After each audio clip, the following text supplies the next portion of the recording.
মহান শহীদ দিবস উপলক্ষে কেন্দ্রীয় শহীদ মিনারে শ্রদ্ধা নিবেদন করছেন নাগরিক কমিটির নেতৃবৃন্দ, যাদের মধ্যে সারিতে রয়েছেন সার্জিস আলম সহ এই জুলাই অভ্যুত্থানে আহতরা। আপনারা দেখছেন যে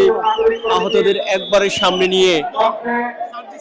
সার্জিস আলম এবং আক্তার হোসেনের নেতৃত্বে এবং যিনি রয়েছেন নাসিরউদ্দিন পাটোয়ারি তার নেতৃত্বে মূলত এই মুহূর্তে জাতীয় নাগরিক কমিটি কেন্দ্রীয় শহীদ মিনারে শ্রদ্ধা নিবেদন করছে।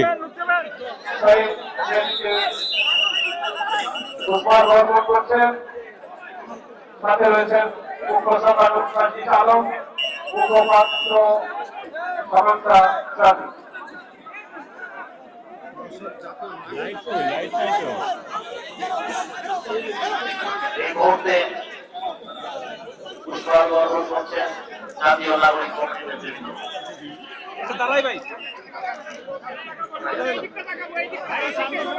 ২৪-এর গণ অভ্যুত্থানের আন্দোলনে স্বৈরাচার সরকার শেখ হাসিনা পালিয়ে যাওয়ার পর এটি প্রথম অর্থাৎ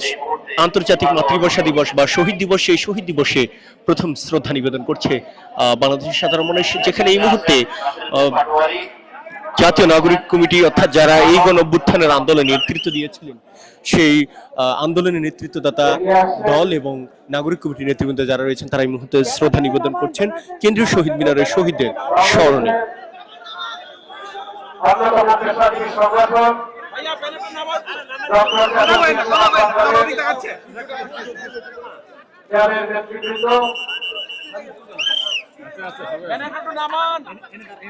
কেন্দ্রীয় কার্যকরী কমিটির সম্মানিত সভাপতি